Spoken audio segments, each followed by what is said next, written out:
Assalamualaikum warahmatullahi wabarakatuh. Salam sejahtera. Semoga teman-teman semua dalam keadaan sehat. Amin ya rabbal alamin. Oke, setelah kita kemarin ke Timnas Usia 23, kita sejenak ke Timnas Senior yang notabene tanggal 5 September hari ini Timnas Senior akan menghadapi China Taipei pada FIFA Matchday bulan September ini.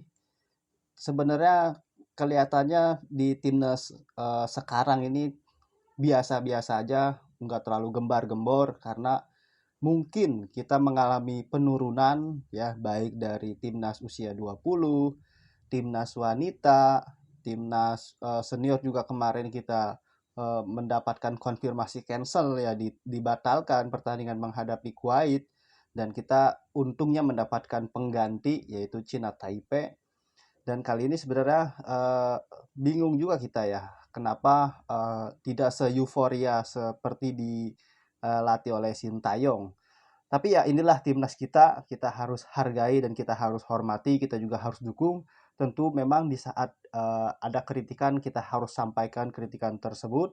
Dan ini merupakan pertandingan menuju ronde keempat kualifikasi Piala Dunia yang nanti akan berlangsung pada bulan Oktober di Saudi Arabia. Kebetulan kita tergabung bersama Saudi Arabia dan juga tergabung bersama Irak. Dan Irak kemarin pada FIFA Matchday itu menang ya, mengalahkan 2-1 skornya, dan juga Arab Saudi pun menang melawan Macedonia Utara.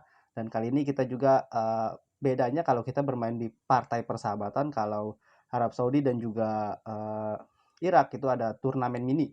Dan mudah-mudahan nanti dari pertandingan China Taipei menghadapi Indonesia ini ada hasil yang bagus dari permainan kita, dari sisi bertahan, lalu ke sisi menyerang, lalu bagaimana kita nanti akan menguasai lapangan tengah, dan pemain-pemain bisa memahami taktik-taktik yang akan disampaikan oleh Patrick Kluivert. Tentu memang dari semenjak dipegang oleh Patrick Kluivert kita hanya bisa mencetak 3 gol semenjak pertandingan melawan Australia, yaitu dengan kita kalah dengan skor 5-1, lalu menghadapi Bahrain kita menang 1-0, menghadapi Cina kita menang 1-0, dan menghadapi Jepang kita kalah 6-0. Praktis ada 4 pertandingan kita hanya bisa mencetak 3 gol saja, dan itu semuanya dicetak oleh Romeni, striker tunggal.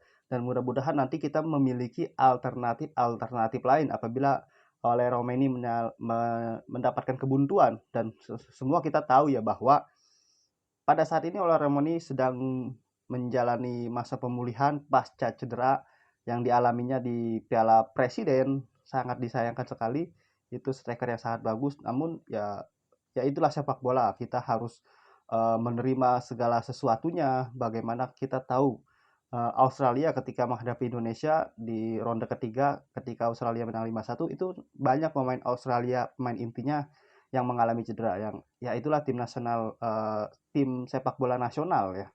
Karena bermainnya memang jarang-jarang, bangsa 3 bulan sekali atau 2 bulan sekali. Yang mulai berturut-turut ya baru belakangan ini aja, mungkin 2 tahun terakhir itu terjadi di September, Oktober, dan November. Jadi pertandingan ini menghadapi timnas China Taipei sebenarnya sangat penting. Bagaimana inilah saatnya Patrick Kluivert mengalami atau menguji formasi-formasi yang selama ini sudah dia rancang bersama Alex Pastur dan juga Denny Lanzat.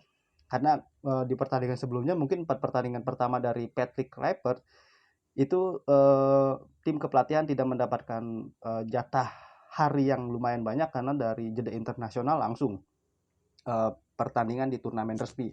Dan inilah pentingnya kita mengadakan uji coba pada FIFA Matchday. Cuman memang kayaknya nggak ada yang spesial, hanya biasa aja. Bahkan ada beberapa pemain kita yang tidak dapat bermain seperti Ivar Jenner mengalami cedera, Miss Hilger ya, itu karena ada mungkin problem di klubnya yaitu FC Twente, dan juga Martin Paes cedera. Ya, makanya kita mengambil lini tengah ada Mark Locke. Tapi yang saya coba lihat adalah bagaimana nanti Patrick Kluivert ini memainkan formasi menguasai pertandingan dan memanfaatkan peluang. Ya, artinya bukan hanya sekedar menang.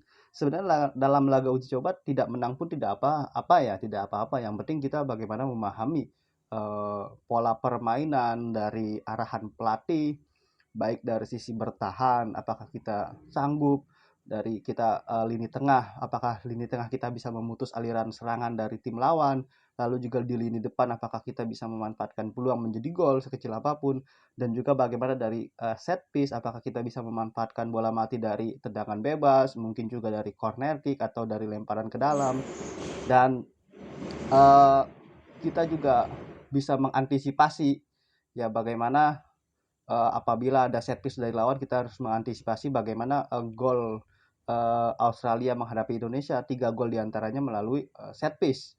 Ya, itu yang harus kita hadapi, yang harus kita jalani, dan harus kita evaluasi sebenarnya. Nah, kalau pertandingan persahabatan ini sangat penting, maka hasil sebenarnya tidak menjadi apa-apa, maka pola permainan yang menjadi sangat penting bagaimana nanti Profesor Alex Pastor bisa menerapkan atau menuangkan apa yang seharusnya dimainkan oleh pemain-pemain timnas kita, dan tentunya dengan tambahan pemain baru ada Miliano Jonathan dan juga Mauricio Zylstra. Tentunya kita berharap dari pemain muda ini bisa melengkapi skuad timnas Indonesia pada saat nanti di kualifikasi Piala Dunia ronde keempat yang berlangsung di Arab Saudi, dan tampaknya Miliano Jonathan dan Maurizio Zylstra ini belum bisa dimainkan pada saat menghadapi Cina Taipei, tetapi menghadapi Lebanon mungkin nanti akan bisa dimainkan karena perpindahan federasi ya. Kalau status sudah menjadi warga negara Indonesia, tapi perubahan federasi dari KNVB menuju PSSI ini masih dalam proses, dan mudah-mudahan itu bisa segera diselesaikan oleh PSSI. Oke, nanti teman-teman silakan tulis di kolom komentar mengenai tim nasional Indonesia menghadapi Cina Taipei yang merupakan lawan ketika kita dibatalkan oleh Kuwait, maka kita mengambil Cina Taipei. Kalaupun tidak menang ini sebenarnya tidak apa-apa, tapi cuman malu aja kalau nggak menang ya. Karena Indonesia berada di peringkat 118, Cina Taipei berada di peringkat 170-an. Kalau tidak menang kebangetan, ya makanya harus menang, dan bukan dituntut harus menang, tapi harus juga memainkan pola permainan yang efektif. Ya, jadi mencetak gol sebanyak-banyaknya dari keadaan yang memungkinkan. Oke, begitu aja. Demikian. Wassalam.